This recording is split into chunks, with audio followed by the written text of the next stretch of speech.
Welcome to the DriveLife Podcast.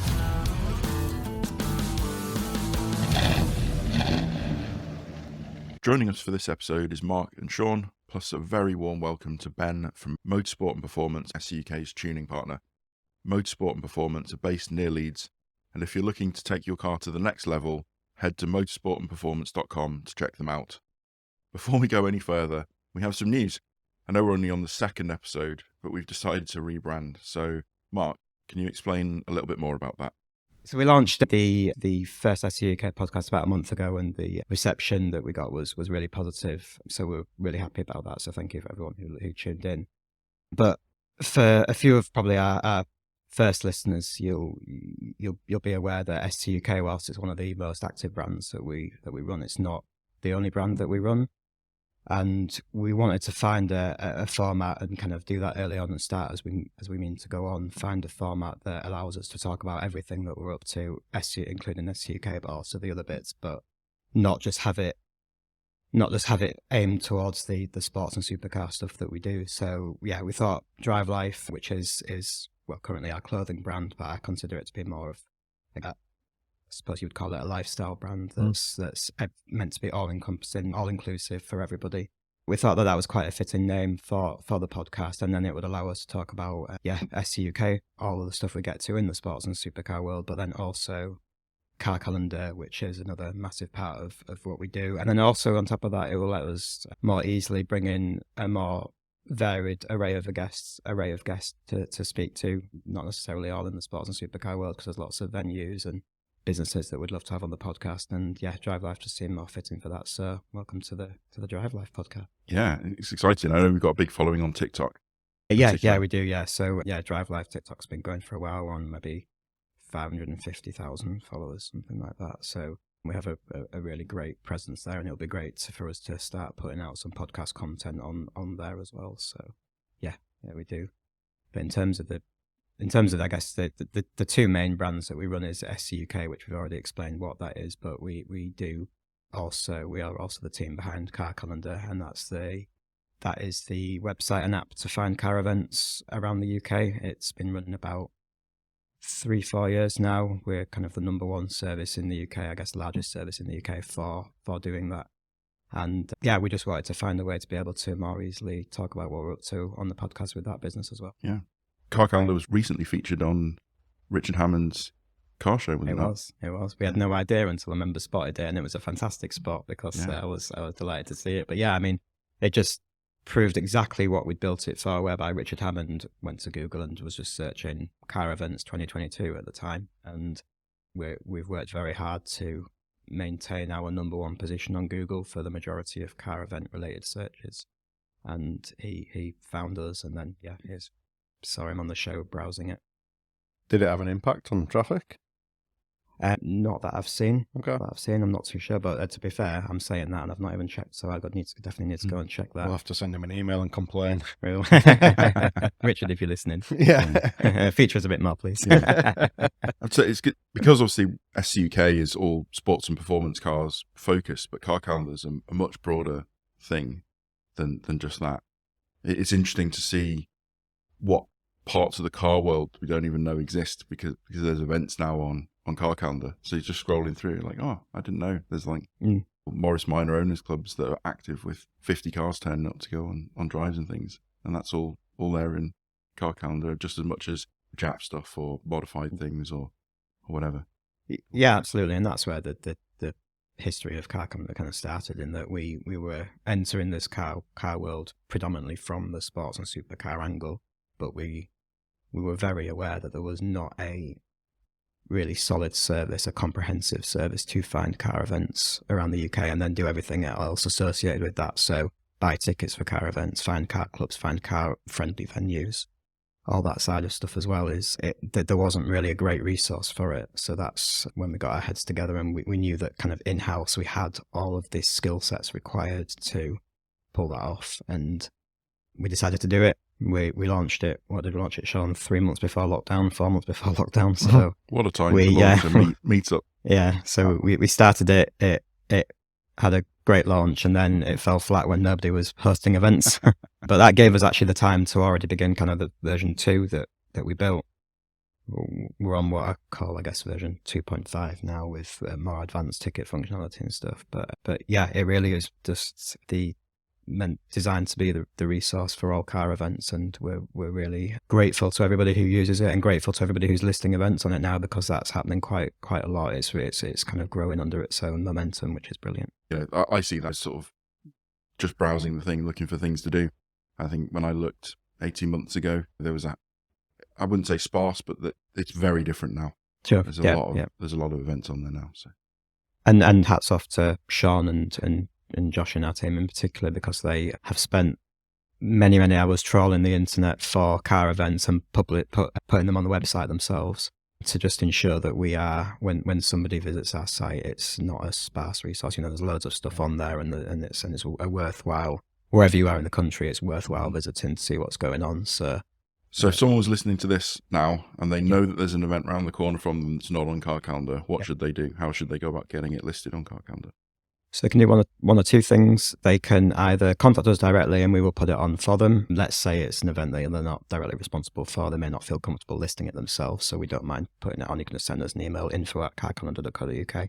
But if you are the event organizer, you can just sign up for a free account, click My Dashboard in the top right corner, or if you're on mobile, just go via the mobile menu, and then there's a button called Create. And when you click Create, you can select Create Car Event, Car Club, Car Venue, and you can list all of those things free of charge. It will take you less than 5 minutes probably to list your event. It's super easy to do.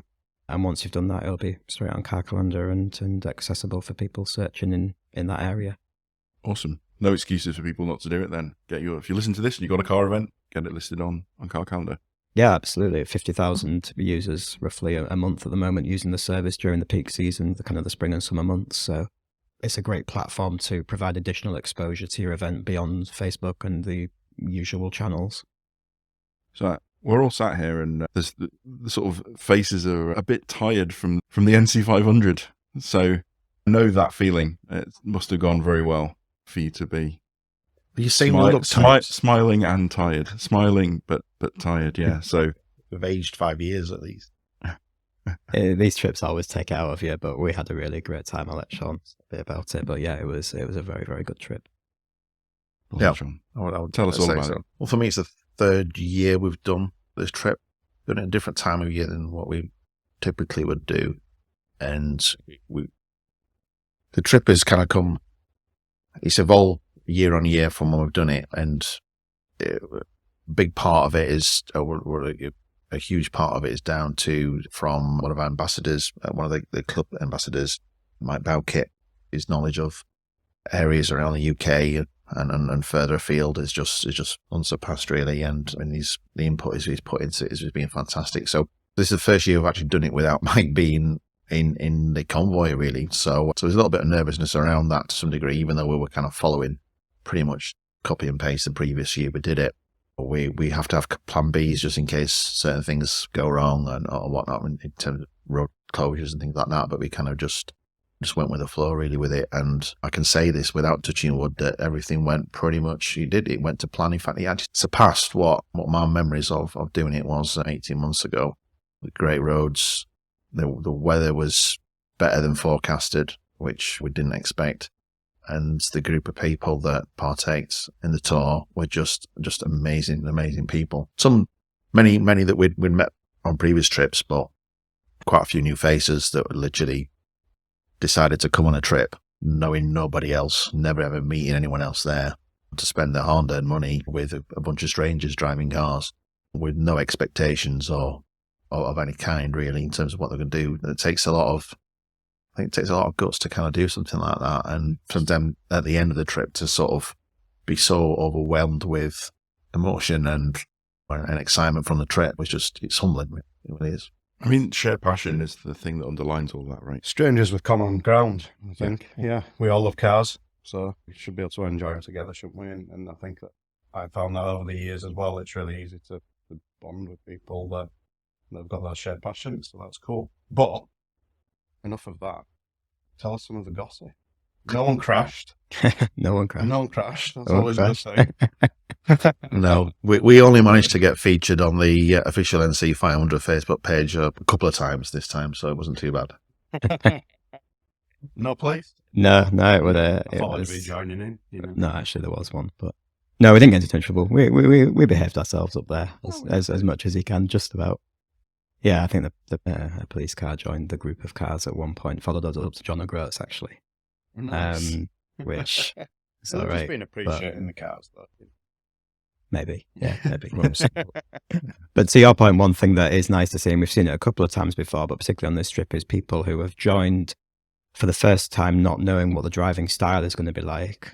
On day one, they've maybe been a little bit nervous as to a bit nervous participating and the pace and maybe not feeling confident enough with their own driving ability. And by the end of the trip, they're absolutely loving it. They are joining in just as much as everybody else in similar driving style and group driving, and that's great. That's really great to see. I think it's nice to know that people can feel comfortable enough to start pushing on a little bit as a group. At the time of recording this, the only social media output that I've seen content-wise has been the drone footage over Gillespie Bridge, and that's just breathtaking scenery. I presume we've got loads of stuff like that to come, and it's just, you know, out of this world content as a car lover to watch. So I guess watch this space for more of that coming out over the coming days and weeks. Definitely. I mean, a big part of this trip is that our trips like this, particularly multi-night ones, is that we make a real conscious effort to ensure that we are able to capture the amount of media that we want to capture. So we're quite prepared in terms of who's going ahead at what point to pull up with the drone and capture stuff where it needs to be. So yeah, we got some great stuff on this trip. We really did. There's lots more to come. There was actually only one drone that got drone casualty of this trip, actually, wasn't there? Yeah, there was a drone though. Oh, yeah. Last day. A drone casualty. Yeah. Standard. Sounds expensive. No, How does that the drone is still in Scotland, I think, right now. Yeah. The fastest driver of the trip crashed his drone into a tree, which was ironic, but yeah. But he was reversing at the time. Was he? Yeah.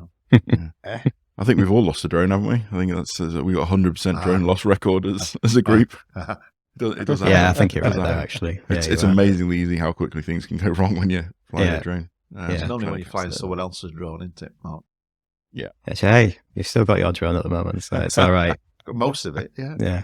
Well, the drone footage is worth the loss of the drone to get it. I think is the point that it's absolutely stunning. Some of the footage that we've absolutely got, not just from Scotland, but on various other drives as well. Yep. So yeah, you can't capture footage like that on anything but a drone, and it adds a lot. I don't understand that. What's happening to the drones? it's just fragile. I know they're fragile, but then they've got sensors all over them to prevent them from crashing. Some of them have got, a lot of them have got sensors on, but some of them don't have sensors 360 degrees. Yeah. Okay, I've got a DJI 3 and it doesn't go backwards. Well, it does go backwards. Is it the Or sideways. I know it's all right with sideways, up and down's fine. It's backwards. It'll let you crash it. Yeah, there's one in Scotland right now. All right, okay, nice. So, yeah. I mean, I'd rather the drones are crashing than any cars or anything like that. So it's good that we'll argue with that. Yeah. So I guess we'll just wait and see on the social media front to see even more envy-inducing clips from the NC500. Yeah, absolutely. Looking forward to next year already. Definitely, yeah. Details of that will be coming quite soon, I would think. Excellent. Yes. What else have we been up to? So there's Flamborough Head drive out. That was a very early start, wasn't it? Yes, it was. Yeah, we had Flamborough Head. That usually goes from the York area over to the coast, but it is an early start because the coastal roads are always quite busy once you get past kind of 9-10 o'clock. So that was a great run. What else have we got? We've got quite a few good events coming up as well, haven't we? What else is coming up? May's very busy. Yes. So there's the Northumberland Drive, the Wales Drive. Yeah. I think there's another couple of events, and at the end of May, the Blyton Park Track Day. That's on the Bank Holiday Monday, isn't it? Yes. Yeah.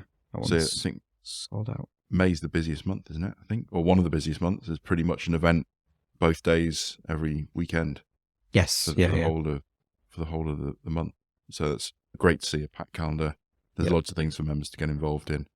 I believe there's a space on the Wales tour still as of the time of recording. So if you're listening to this and you fancy a jaunt into Wales, by the time this comes out, you've probably got about a week. If there's still a space, get it booked. It's one of the most stunning scenery drives of the year that you can do outside of the NC500, I think. So, Yeah, really Absolutely. good one. Yeah, and keep an eye on the website for the odd space coming up on all of the tours, because generally they do come up, and I know that we've got probably 1 or 2 spaces on both of our Europe tours coming up that will be available, that we'll be advertising shortly. So I know that Europe is quite a popular one to jump on. So if people are still debating a Europe tour this year, we will definitely have one available. Excellent. I would like to add to that as well. I think we've done a recent update on the website that actually makes it easier for SCUK members to identify which events there's space available on them. So when we originally did it, you got to click on the event and you would say, oh, that's great. And then you say, oh, event full. Yeah. And it kind of saying where now we've actually, even from the main homepage, you can quite easily identify which ones the event's full or which one space is available, the number of spaces that are available as well. So, and we've found that since we've done that, events have not necessarily stayed with availability for too long, because they stand out now, which is good. Yeah, I noticed that improvement. That's really good. Yeah, you sort of scroll down. Also, if you're like me, you want to keep an eye on who's on the trips you're on, what other cars are going to be there. Am I going to be driving with someone with a LaFerrari or an Aventador or an M2? What's the mix of the cars going to be like? And you can sort of see that evolve on the website as well. Absolutely. Yeah, cars people book on, and it's like, oh yeah, there was 6 spaces remaining. Now there's 3. There's always an excitement about what awesome cars are going to be on this tour with me. So definitely, yeah. And then on all of our tours, it's always a really nice mix as well, which that's the bit I like the most. Yeah, when you mix in sort of the sports and supercars together, it's always a nice blend of people. Absolutely. Speaking of blends of cars, I'm going to move on to a bit of a conversation with you, Ben, about your current stable of cars, because I send out some questions when we get guests on the podcast to get a bit of background. And one of the questions is, tell us about your current car or cars. And this list is a bit all over the place, really, isn't it? So I just love cars. So it's not necessarily like, I just like cars. Yeah.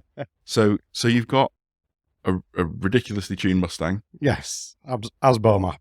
An Asbo Asbo map Mustang. Yeah. An RS6. Yep. A Fiesta. Yep. ST Fiesta. Yeah. Okay.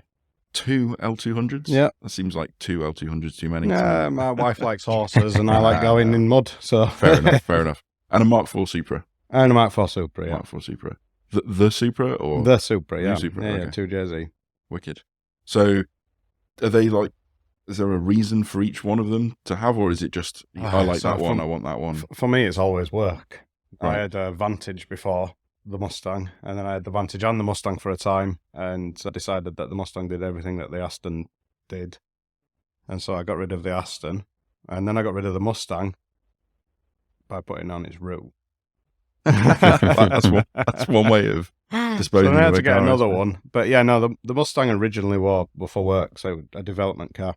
The RS6 was also a development car, not my gig at all. I'm not a big fan of the RS6. I get them. I mean, I've driven it over here today. They're a really cool car, and I understand why people like them, but I'm a much more sports car focused person. I prefer something that's got 2 seats, maximum 4 if you've got short legs, So yeah, no, I'm not a massive fan of the RS6, but we do tune quite a few RS6s, so it kind of made sense for us to have one in the stable. But that's going to go this year, definitely. Okay. Even if I have to put it on its roof. Well, for your own safety, I hope you don't. So is there a special tool you have that allows you to put your car on its roof? Yeah. Is there, right? Yeah. The one A behind lead the wheel? boot. Yeah, okay. So car history then, you've had a Vantage, you mentioned that.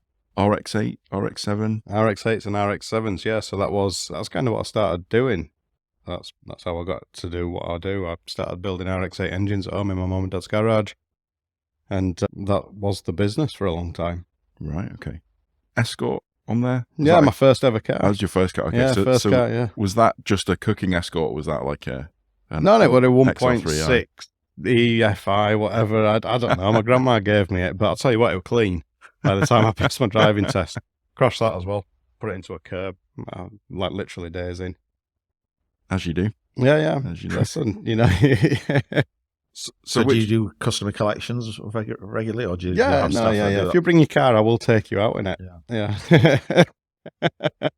trip on its roof, maybe. I don't know. Maybe not. No, listen, I've only ever crashed my own cars. I'm generally pretty careful. Well, I hope so as well. Favorite car on that list then? What's the one that you wish you hadn't sold? I used to love my RX-8, the first one, the black one. That were a cool car, but I was young. Asbo's just, it is Asbo, that's the trouble. Like, the reason I haven't brought it to any of your guys' events is nothing else would be there. It's too much. I say regularly, if the authorities got wind of it, they'd put laws in place to prevent it from being possible. Right. Fair enough. So fair enough. It is a bit of a weapon. Yeah, Nice understatement. 846 horsepower. Normally it breaks every time I take it somewhere. I say breaks, I don't mean breaks down, I mean breaks something. So Right. Clean rips the differential out of it at Santa Pod last year and snapped my carbon prop shaft in half. I've snapped half shafts, I've snapped 10 rib belts, I've snapped supercharger pulleys and snapped the crank. So yeah, there's not a lot left of the original car now. Pretty crazy. I suppose when you tune something to that extent, you really show up the weaknesses. We're talking the 850 yeah. wheel horsepower, so Yeah. you've got traction only when you want it, and that's it. Yeah, crazy car. That does sound crazy. So you said that the RX-8's how you started tuning in your... Yeah. So I garage. started working on cars. I've never worked in the automotive industry, so I've never done like dealerships or garages or anything like that. Neither me nor my right-hand man do. I employ dealer trained technicians, but not us. Right. That's why we're so good. It's all right looking at me like that. That's why we're so good at what we do. No, We don't think like dealerships. Not just like part Yeah. swappers. Big fan of that. Big fan. And it's going well by all accounts. Oh yeah, You've no, built it a works good. Yeah, it's hard work, but it's good. I think it's fair. To give a bit of an introduction into your business, and you can obviously you're the expert. You can talk about it a bit more, but you're the place that you run. You work on all sorts of cars, and you tune them to different levels. And one thing that I have noticed is so obviously you've done all the work on my Mustang, and my car is one of the cars that leads on the trips that we go, and it led in the NC 500, and the difference is night and day. You've really, I haven't gone to the extent that you've gone to with the modifications, but the work that you've done to the car has made it, it can be up there with the rest of them in terms of being able to lead a group of McLarens or whatever it might be. So yeah, appreciate that. And For me, building cars is not about going as mad as you possibly can. I'd never sell an Asbo to somebody. I don't think that they make any sense in any environment. I like to work with the customer and work out what they want. And quite often, sometimes it's just, I don't know, a little bit more noise. I'm struggling with this microphone. all right. I'm overrun too much.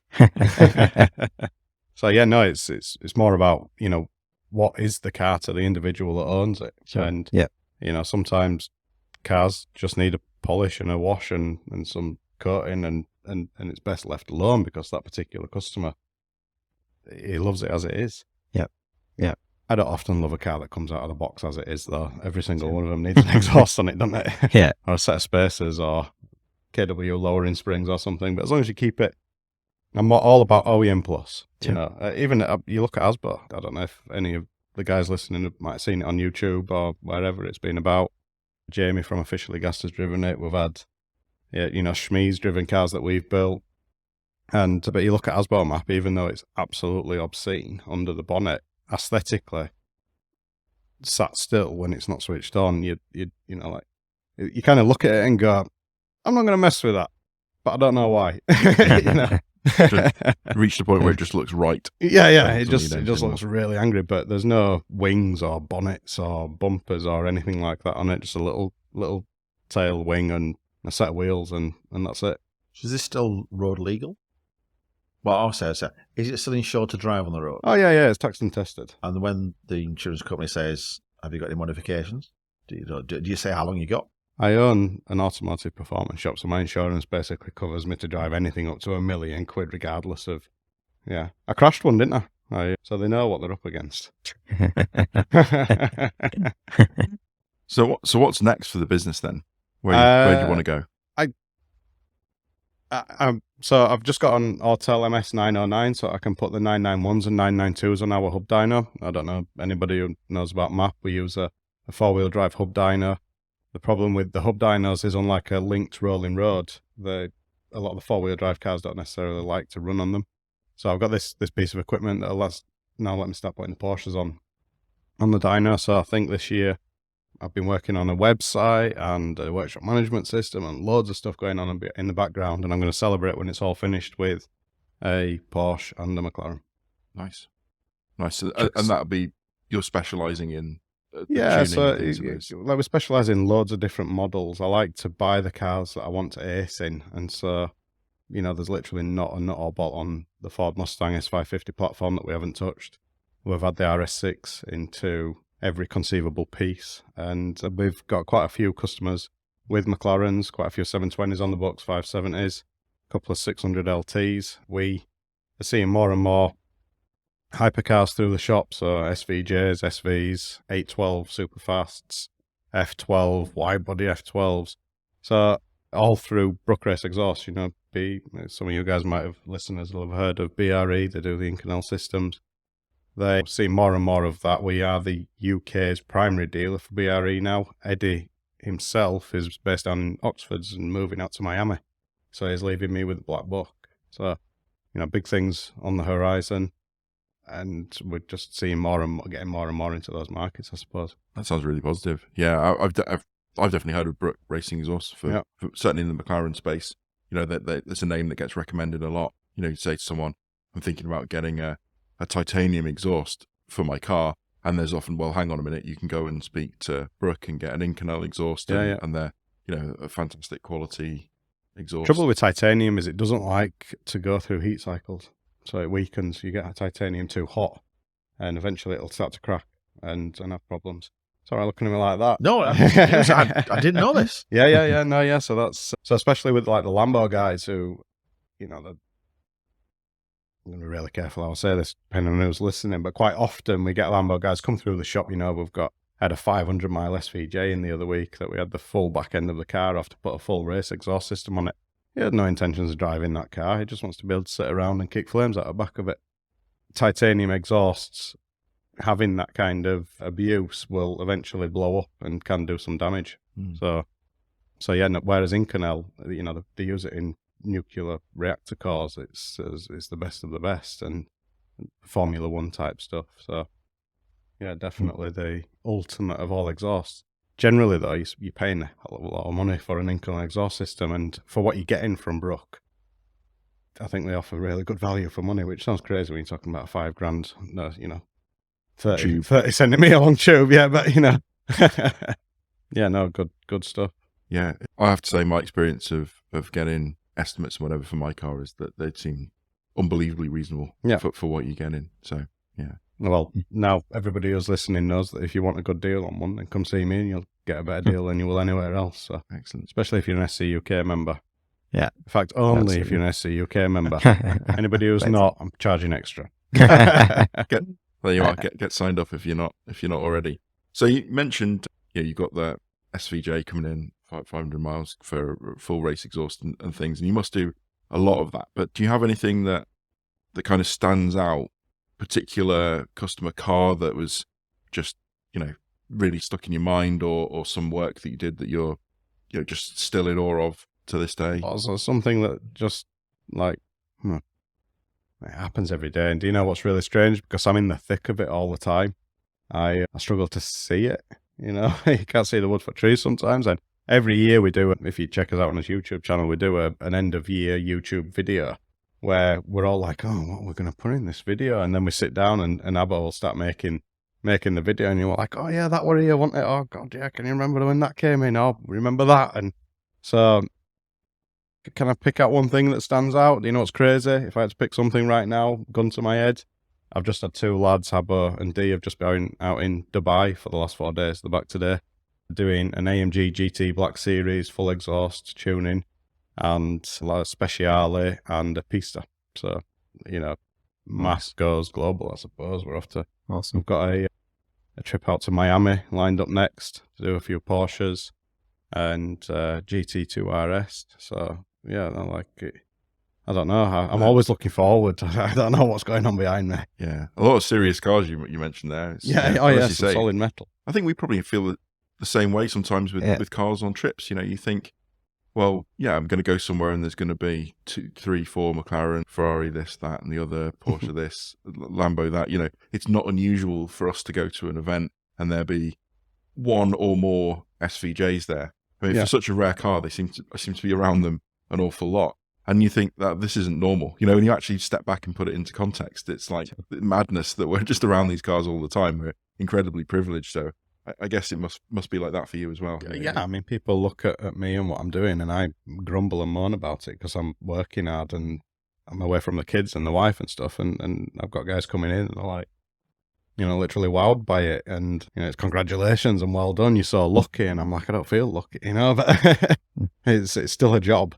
So Yeah. I suppose, it's a context at the end of the day, isn't it? You know, familiarity breeds contempt, isn't it? That's the trouble. Someday you're going to look back on it and go, wow. Sometime soon, I hope. Yeah, I'm going to be like, okay, that's all done now with the work that I'm doing with Mark in the background and stuff. You know, really locking everything down so that I don't feel like I'm manually processing every single job. And I've got a little bit of structure in place. Then, yeah, I think then I'll be able to look back and go, okay, I can start to enjoy this now.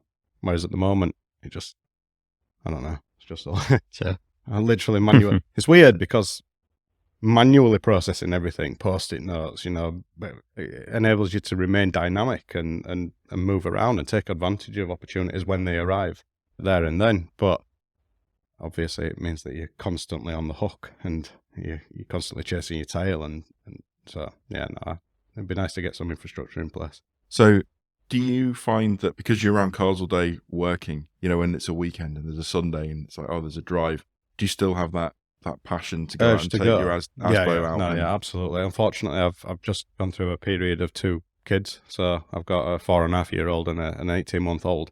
Prior to the kids, I was the guy that would get up, you know, tossing and turning at 1 o'clock. Why am I even bothering being in bed? Let's go Saddleworth Moor on my own, go and feel some at bumps. So yeah, no, I'm incredibly passionate about cars. And I've lived and breathed cars since I was a little kid, and the benefit of, you know, I turned my hobby into my job. Like, I don't do cars for work because I thought that that's what I wanted to do. I did it because it were easy, and I was sick of working 6 days a week doing what I was doing before. But what it's done is it's allowed me to refine my taste. So, like, I really do know what I like in a car, and I've spoke to thousands of people about their cars and developed cars and worked on evolving cars, everything from, like I say, you know, wash right through to, you know, crazy mental builds that shouldn't be allowed. So, so you still get up on a Sunday morning and no, unfortunately not at the moment because of the kids. Oh, yeah. So I'm not getting out as much as I'd like to do. I've done, you know, I've partnered with SCUK now this will be my 2nd year, and still haven't attended a drive out. In fact, I did, didn't I? I came out and brought that 911 to the Grantley Hall, to the Grantley Hall drive last year, but it's not enough. You know, I'd love to be out with you every weekend. Yeah, do it. Bring the kids. Yeah, and I'll bring the kids as soon as they're old enough, mate. Yeah. ISOFIX in the Mustang. Yeah. Listen, joking aside, I have got 2 car seats in the back of the Mustang, and the kids have thrown in the deep end. Yeah, it's fine. I've got one in my passenger seat and on the flamber head, but it almost knocked me out when I went over a bump and it came loose. So yeah, that was an interesting one. Yeah, but maybe not for drive outs. That's probably a bit extreme. But yeah. My kids do love cars. That's good. So you passed it on. Oh, absolutely. Yeah, I'd disown them if they didn't. That's not a child of mine, you know. Brilliant. Put you on the spot a bit. We like to end each interview with you asking a question to our listeners. Okay. So you got no idea, you know. No, you won't ask me. I was going to ask you this. No. So putting you really on the spot here, but if you want to put a general question to our listenership, what would you like to ask? Can be anything. I don't know. What? So last time Matt asked about can an EV be a supercar, for example? You know, so it can be something like that, or it could be, you know, what's your favorite drive or anything? Just It's a good question, that, to be fair. Sorry, that one's already been taken. Yeah. I'm answering it. Go for it. You know, did you know they're bringing the, oh God, I've forgotten, brain's gone blank, Capri back? As an electric car, yeah, Oh, I saw God, this. you ruined Shut up. the thing. So we're going to let everybody get all excited then for a moment, and then let them know we're going to be electric. It's going to be like And the Puma, isn't it? Every be a laser then. Every single time I've told this story, everyone's like, "Oh wow, the Capri," and then it's like, yeah, it's going to be all electric. So, can an all electric car be a supercar? I think that supercars and hypercars are as much about the sensation. Speed is all about sensation, and so I remember the first time Tesla brought a P100D down to us back when they were relatively new for us all to take out for test drives, and I climbed into that. I'd not even got out of the car park before I thought, I am driving the future. This is the future, or at least it feels like it. And the picture in my head, I don't remember if you guys all remember the Jetsons. Remember all whizzing around at bubble cars at the beginning of the thing? Yeah. And that's the P100D. So an impressive machine. But then after I blasted it once, the second time it was boring. And I think, I don't care how fast they do the 0 to 60s or how fast how much they'll translate. You take out the soul, the character, the emotion, and the experience out of an engine, ice car, then they either perform like supercars, but I wouldn't label them as a supercar. Yeah. I have to say that what you said there rung a bell with me on the first time I drove a Porsche Taycan. Yeah. I couldn't, it felt strange. It was like another level of performance at the low end. But, as you got into really big speeds, it sort of tailed off quite a bit. The reason that is the huge amount of torque that they produce. They can't have gearboxes, because if you shifted gear when you're producing that kind of torque, it'd just shatter the box. So they'll do 0 to 60 really quickly, but you get above 100 mile an hour and you're like, you've got to pedal really fast to go any faster. So yeah, it felt like there was performance on tap, but dull. Yeah. Like clinical. But so an insane amount of the RS e-tron GT, which is basically the same car underneath, has the same thing, just biblical performance. But then you've really got to slow it down for a corner because it still weighs 2.5 tons. Yeah. so that's exciting. Am I going to die here? And then you get it out the corner, it's biblical again, and then you're sort of always managing that sort of excessive. Don't get me wrong, we could be sat here having this same conversation in 20 years' time, all with us Zimmer frames and wiggling in here with walking sticks, and all the young kids out there that'll be listening to you might say, we're just old and you've failed to progress and move on with the times. I don't think that all electric cars, certainly not the technology as it stands at the moment, is the future. I think that humanity needs to come up with another solution. But I do recognise how impressive it is, and I'll give them that. But would I ever call one a supercar? No, because I think there's more to looks and speed than to make a supercar or a hypercar. And emotion is an important factor in that. A big part of the reason why I don't like the RS6 is because it's just a rev and go. I want something that, what I used to say is, give me something that don't fit together properly, and I have to climb in it every morning and pray that it's going to start, because it's got character, it's got soul. The RS6 is clinical in the way that you describe it, a phenomenal machine, an incredible achievement for humanity from an engineering perspective. Unfortunately, it's got too damn good. It's too good at what it does.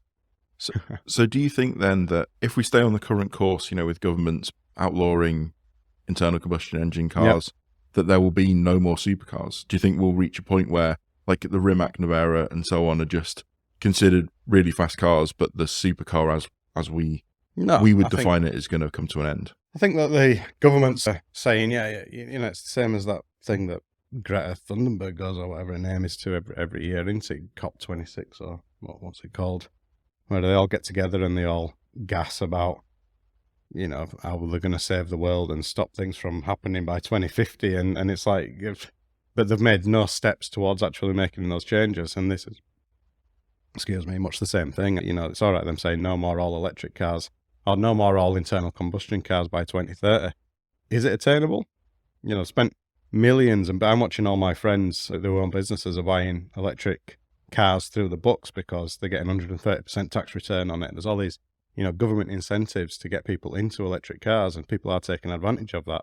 But they've not spent a single bean on charging stations or, new power plants to generate the electricity. And it's like, I just can't see it. Yeah.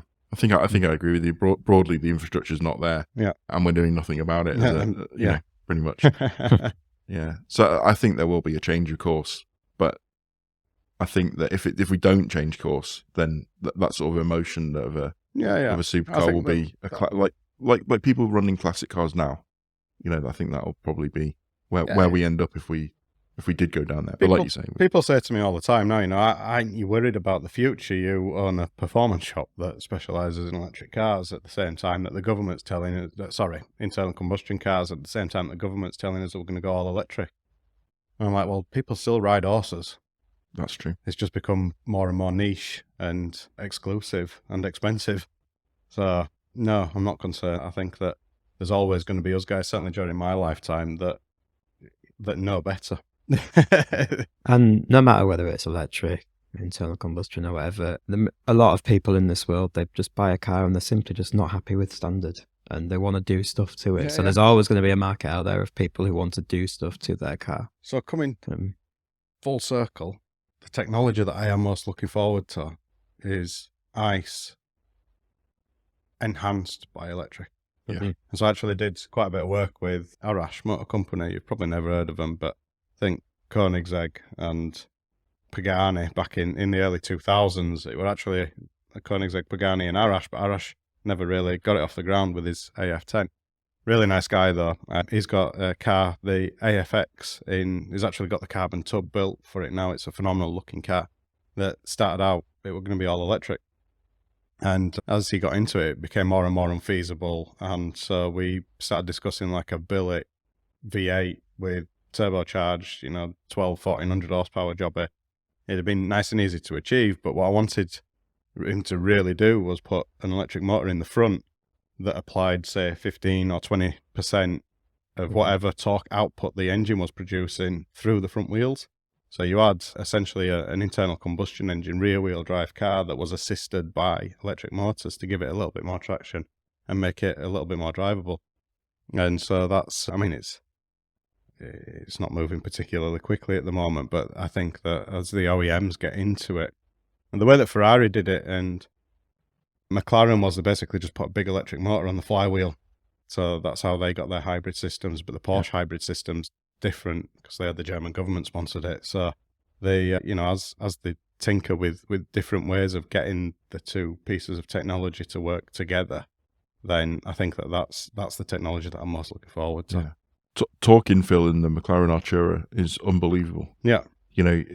All sorts of weird things happen. It doesn't feel natural. I suppose we'll just get used to it. Things like the ICE motor not revving, but you're still accelerating. Things like that, because it's elected to say, well, hang on a minute, you don't need this acceleration can be done purely on electric. Yeah. But we're going to keep the motor running because we want to keep the oil warm. Yeah. And things like that. And it's a bit of a bizarre experience. But when you're full throttle, you change gear as seamless as the non-hybrid ones are. In mine in track, you'd struggle to know that you change gear purely. If you could only feel it, you might not know unless you're really tuned in that you've changed gear. Yeah. But with the hybrid system, there's no interruption. It's just a really like a constant push feeling. Even when there shouldn't be any push. And that's really a really new, quite exciting feeling, We tuned a 2022 Taycan, is it? Them big, not the or is it a Cayenne? I don't know. One of the Porsches, the big ones, 4x4 jobbers, hybrid. Yep. Not so long ago, exhaust system and tune. And I'm not a big turbo fan. I appreciate how efficient they are, and I love the technology, but I hate lag. I like a naturally aspirated car. Positive displacement blowers are ancient technology, but the way that they enhance standard engine, and so you've got that instant torque delivery, I like that, and a lot of purists do. Turbos, unfortunately, just don't work like that. You have to get them going. And what were really weird about this particular car was you put your foot down in sport mode, and it went before the engine kind of went. So you'd accelerate silently whilst the turbos were coming on, and then the turbos would take over from that seamlessly. And I was like, wow, this is exactly what I'm talking about. It's the internal combustion enhanced by hybrids is I think that's technology that I am looking forward to seeing on the road. Yeah. I mean, it can only get more impressive, right? As the technology matures, people Absolutely, learn. yeah. And as it filters down, obviously you're talking about McLarens and Porsches at the moment, so but eventually we'll start seeing that in normal cars. Do you think that'll get to a stage where it becomes a retrofit?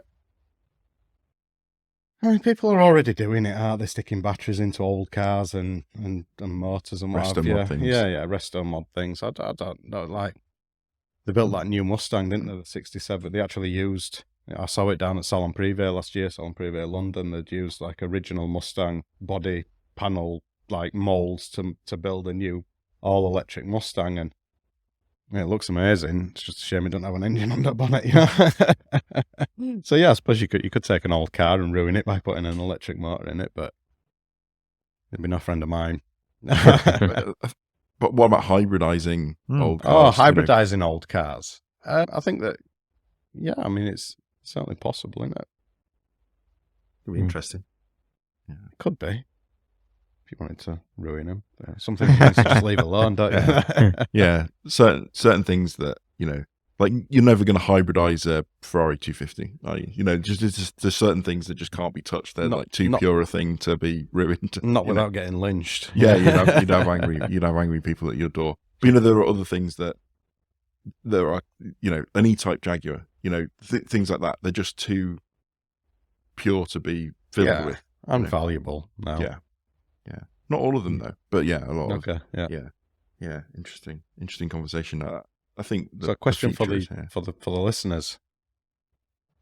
I do have one that fits in with MAP, if that's all right. Yeah, no, please do. I was just thinking while you're talking that MAP is an SCUK partner, and we try to not only provide our members with little perks and discounts where possible, but we also try to just get them familiar with what you offer as a performance shop. And I think what we found when we originally pushed you guys out to members is there's a lot of people who don't modify their cars at all, and they are they're maybe a bit anxious about it, or they're intrigued to do it, but they've never really stepped into that world of modifying as of yet. I certainly hadn't really. It's a peculiar market, I think, that because there's so many, you're on a very grey line, aren't you? Yeah, absolutely. Is it legal? Is it illegal? Is my warranty going to be okay? Ain't my warranty going to be okay?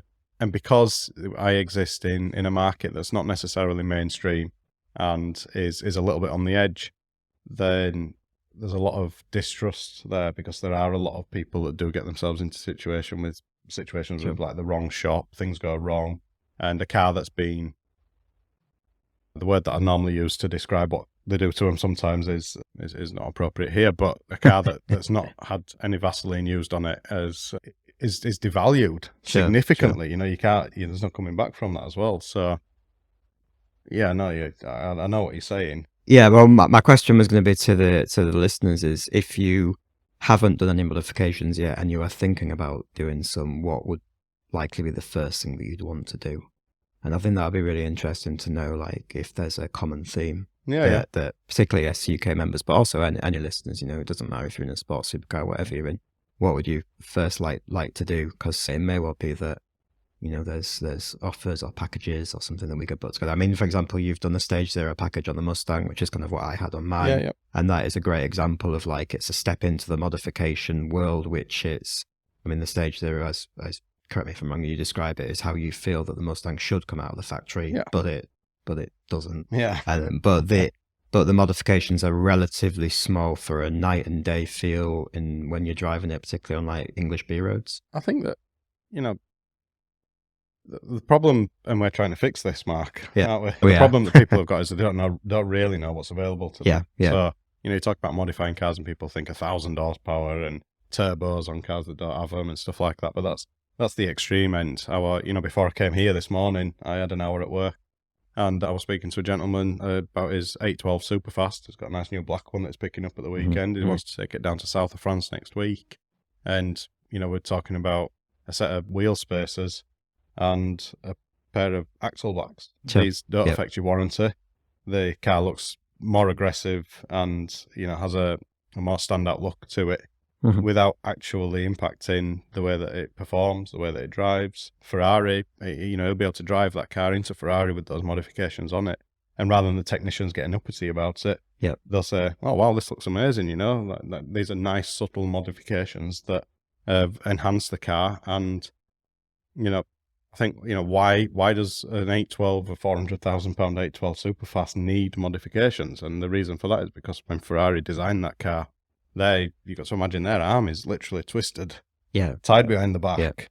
And they have got rules and regulations that they have to adhere to. The rear brake light has got to be X amount of millimeters off of the ground at all times and things like that. And, that might not work with the aesthetic of the car, but unfortunately that's the reality of it. And so I know that a lot of people know that the tread on your tyres can't protrude past your wings or arches. Yeah? Common knowledge? Yep. Did you know that included the bottom of the wheel? What do you mean? Oh, you mean so accounting for camber? Yeah, so So if you've got a little bit of camber on your front wheels, so the top of the wheel is inside the arch, you think you're okay. Well, no, actually, the OEM have got to have the bottom of the wheel inside the arch as well. Right. And that's why a lot of cars have got this very tucked-in wheel look that makes them look a bit shoddy. And so, 10 millimeter spacers all round on just about anything will make it look amazing. So, yeah. So the question then is, to our members, our listeners, if you're thinking about doing a modification, but you're nervous, what would be the modification that you'd want to do? Yeah, first, or what part of your car do you feel is lacking and could needs a bit of TLC to make it to make it look better? Do you know what my perfect mod is? Okay, no matter what car you've got, stage 1 software, because they're all limb without it. Sure. None of them are as good as they can be, let's say, unless it's NA, in which case exhaust system, and I'm not talking full exhaust system. I literally just don't, no tampering with anything, just a back box just to make it sound like it's supposed to do. Because again, the OEMs can't. They have to be able to drive past. I mean, didn't they ban the GTR because its tyres were too noisy? Did they? Yeah, that's why they're taking the R35 off the market in Europe, because it's not the exhaust system. The tyres are too noisy. And this one's a weird one. Wheels. Wheel colour and wheel style have got a really bad rep in the UK because we went through the noughties where everyone were crashing into Alfords every weekend, putting them black and silver chrome frontward wheels Rip on speed them. wheels. Yeah, you remember them, don't you? And so, you finished up with this. Sean, have you got a confession to make it? So when you say, custom wheels to people over here, you think 22-inch on a Vauxhall Corsa C that have got more spokes on them than, a bale of hay. And it's not a good look, but you go to every other part of the world, particularly like America, the Middle East, these guys are spending, £2,000 per wheel on wheels. They're picking a lot of we've just been looking at that Ferrari with the gold wheels on it. That came from the aftermarket, bronze is the new black. And I've taken cars, black on black's terrible, isn't it? It's a bit cliche nowadays, but you can get a car and put a grey set of wheels on it and it'll be a dark green. You put a bronze set of wheels on it and all the gold fleck comes out of the sparkle in the paintwork and suddenly you've got a bright green car. And I've got customers that will switch the wheels up every year or two rather than replace the car. So, getting a wheel that fits properly, that suits the car, and, there's real value in that. So, and it makes it stand out. A lot of the SVJ guys, these guys are spending $500,000, $400,000 on a car. And you go and park it next to another SVJ. And it's just another SVJ. You put a set of wheels on it and suddenly it stands out. It looks amazing. People are drawn to it. So it gives you a little bit of exclusivity without ruining the aesthetic. But you do have to be careful. Yeah, definitely. You can get it wrong. Yeah. we have just coincidentally, we have an SCUK member who came with us to the NC500 and he's got, I'm going to get the brand wrong now, but is it Vossen wheels? Vossen. Yeah, Vossen wheels. And he's put them on a 720. And usually I would think, the 720, you should be having the wheels out of the factory, and the Vossen wheels, ones. Yeah, they look absolutely amazing. They're absolutely amazing. They kind of look like almost OEM, but upgraded OEM. But yeah, it's a really great choice. So I completely know what you mean. Forged Vossens that are about a lot of money anyway. So they, but you don't have to go that crazy. No, sure. Slightly bigger, front and rear. Yeah, to be said for it. Yeah, definitely. It's been a really interesting conversation. I'm sure that we'll get a lot of interaction on that. Mods versus not mods. There's a lot of purists out there. So I think that'll spark and I'm one of discussion. them. I'm the guy that if I take anything off of the Supra, it goes into a box and gets shrink wrap foamed up so that I can put it back to standard at some stage. Asbo map's too far gone. It'll never be a normal car again. And so that had to be built in a way that did it. The problem with modifications is if you over personalize, then you'll never get out of the car. And so stickers, getting carried away. That's something that I see all the time is people just sat browsing on the internet because it's addictive. It's like getting a tattoo. You put one little modification on your car and your car feels better for it. You want more. And so, I get guys and I'm fighting them off with a stick. I'm like, just give it a few weeks, mate. Chill out. You don't need another 50 horsepower. It's okay, So stickers do add horsepower, though. But then what they do is they go home and they'll come in, and they've got more carbon fiber or they've got more bigger brakes. And I'm like, you didn't need any of that. Yeah, but I wanted it, Or you spend hours designing wraps and I've seen. I know people that are guilty of that as well. It's a bit of I can't think of anyone. Look out for the car calendar cars coming to a car show near you. Absolutely. Soon to feature bronze wheels. Yeah, absolutely, definitely. Right, I think we'll wrap it up there. Just a I couple of enjoyed things. that. Yeah, it's been a really good conversation. There's a couple of things that I need to ask of our listeners. First, please give us a rating. So if you're listening to this on Apple Podcasts, please rate the podcast. It really helps. And give it a share. So share it on your socials, share it with your car friends. But thank you for listening. But it will really help us out if you can do one or both of those two things. If you own a sports or performance car or a supercar, join Supercar Owner. You've got no excuse. Get out, use your car. That's why you bought it. And it's free to join. So, you've really got no excuse. And if you have a car that's not necessarily a sports or performance car, but you want to get involved in the car community, check out Car Calendar. You'll find awesome car events near you. There's absolutely loads of them. And if you want some DriveLife merch, there's a DriveLife store. You can go and buy hoodies, t-shirts, bags, you name it, umbrellas, anything else, mugs. There's all baby sorts. Baby grows as well. Wow. We sell quite a few of them, actually. Yeah, start them young. Exactly. There we go. Do that. Yeah. Anyway, thank you very much for listening. We'll catch you next time.